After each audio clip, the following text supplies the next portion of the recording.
Hey there, I'm Niall O'Riordan, and today I'm going to be changing the strings on a steel string acoustic.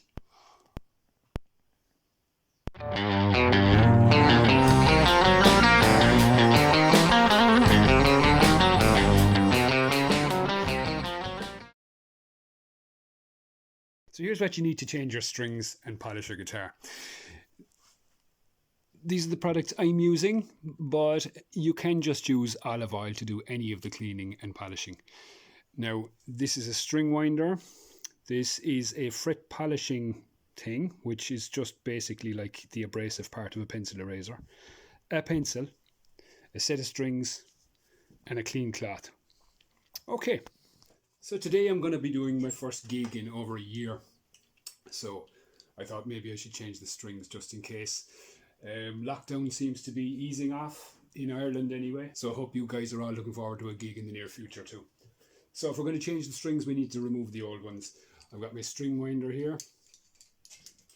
Now what I'm going to do, these strings are spent, so I'm just going to loosen them a little bit to take the tension off the neck. And then I'm just going to cut the strings. You don't want to cut the strings when they're on full tension because you could damage the neck.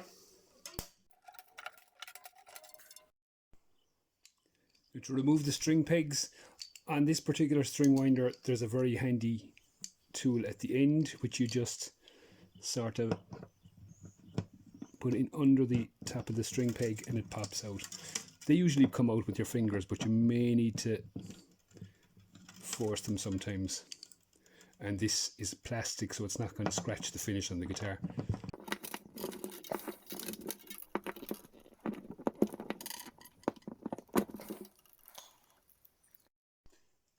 Here are the 6 string pegs, which you need to put in a nice safe place. You don't want them falling down the back of your sofa or whatever.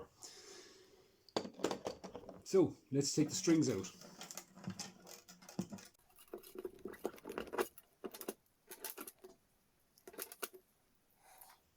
Now you want to be sure that you get all of these strings.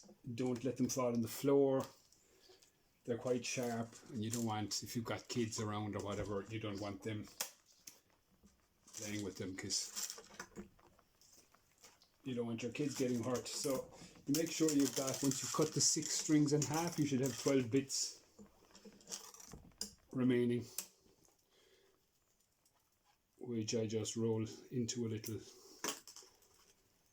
loop like this.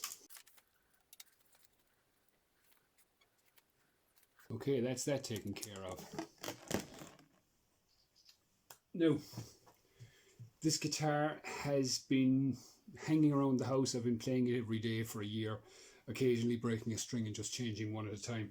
Now I'm changing all 6 strings. I'm going to clean the rosewood on the fretboard. I'm going to polish the body of the guitar. So you need a couple of products for that. You don't have to do this every time, but I do. Now I use proprietary products for this. What I have found in the past is very useful for cleaning guitars is just a dab of olive oil on a cloth. It's got just a slight amount of oleic acid in it, so it will take the muck off the fretboard and at the same time leave the guitar lovely and shiny. You might smell a little bit foody, but it doesn't bother me. So this is the fretboard cleaner. Just spray in the cloth.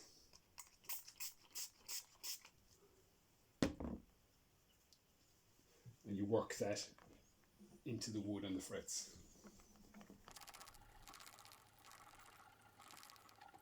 Now, you will find if you've been playing a lot of gigs on a guitar, it tends to get very much, or if it's been idle a lot, you find a lot of deposit on the fretboard. This is pretty clean because I've just been playing it at home since the last time I gigged. So you don't tend to get as sweaty, especially in Ireland.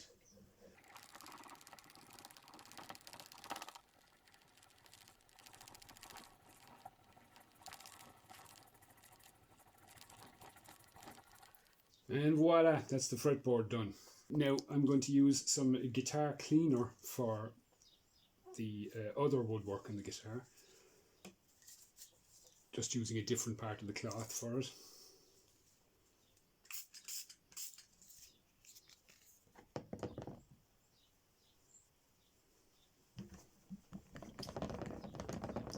Now, if your finish is worn on any part of your guitar, you don't want to put this stuff into it because it'll sink into the wood and it might not be the best thing.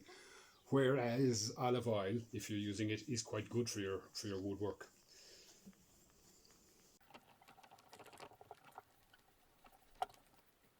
Put another little bit of cleaning fluid on it there.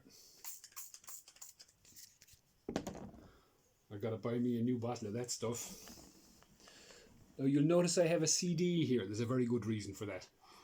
I was gigging this guitar very heavily, and one evening on my way to a gig, I realised that I had worn away not only the finish on the wood, but I was beginning to wear a hole in the wood itself by this sort of rhythmic playing.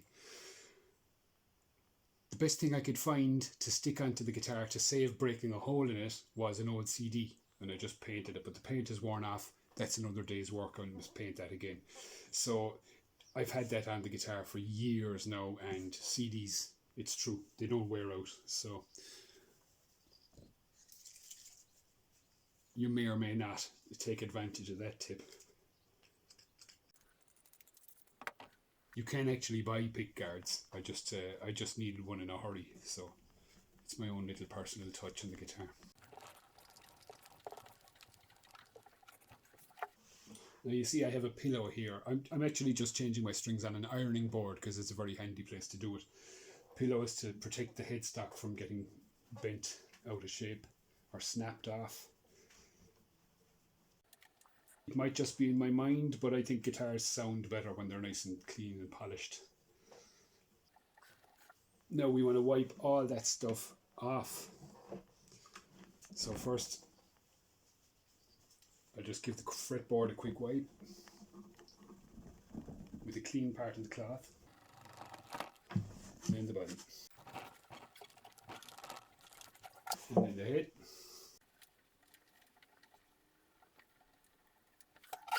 Here's a good tip for changing your strings and keeping your strings lasting longer. Just an ordinary pencil. So where the string goes over the bridge, what the pencil does is, the core of a pencil is made of graphite, which is a passive natural lubricant. It doesn't leave any oily stuff on the guitar to make your pens all smelly or whatever. It's just carbon. It's what we're all made of. I'm going to put a little bit in the notches in the nut also. And it lubricates the strings as they pass over these things. So it's just, these are two snap points for strings and there's no need for it. So that's that done. Now, neck polish. Again, I'm using proprietary fluid for that, but you can buy lemon oil in a hardware shop, which is just as good for the wood. This keeps the guitar playing nice and smooth, keeps the wood from drying up and cracking. And it looks good too.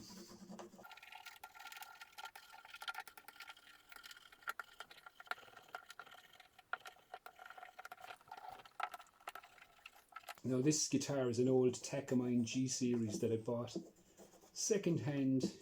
I think it was in 2007. It has done hundreds, possibly thousands of gigs. And I think it sounds better today than it did the day I bought it, which is what a good guitar should do. They tend to improve with age. Now that's the fretboard treated. Now to treat the lacquer.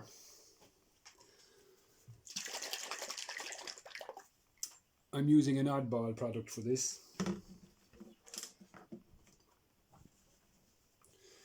It's actually what is recommended for guitar lacquer is Carnauba wax. Now you can buy a little bottle this size of Carnauba wax I don't know what they cost, €8 or €9 or dollars or whatever. You can buy a whole big tin of car wax, making sure it contains carnauba wax. Another thing you need to do before putting any non-guitar product on your guitar is try it out on a part of the guitar, like here, where nobody's going to see it, just in case it does any damage to the lacquer. I've done that with this stuff, and it doesn't do any damage to the lacquer. So give it a shake.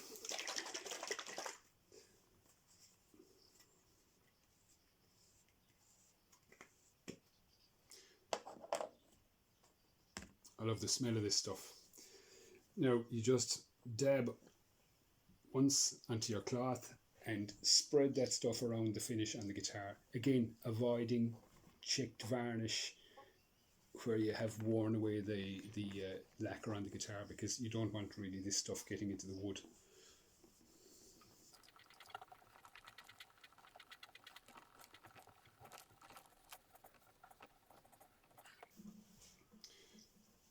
And onto the headstock, keep it nice and shiny.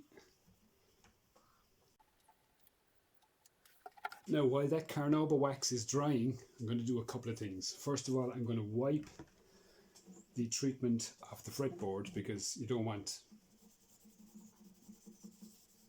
well, you don't want a wet fretboard, do you? The stuff has soaked nicely into the rosewood at this stage. Now, this stuff works fine on pretty much any unfinished wood, meaning when I say unfinished, I mean it's not varnished, it's rosewood. Same for baked maple or ebony, any of those woods that aren't treated. On a normal maple fretboard, they tend to be lacquered, so you just use your car wax on those ones.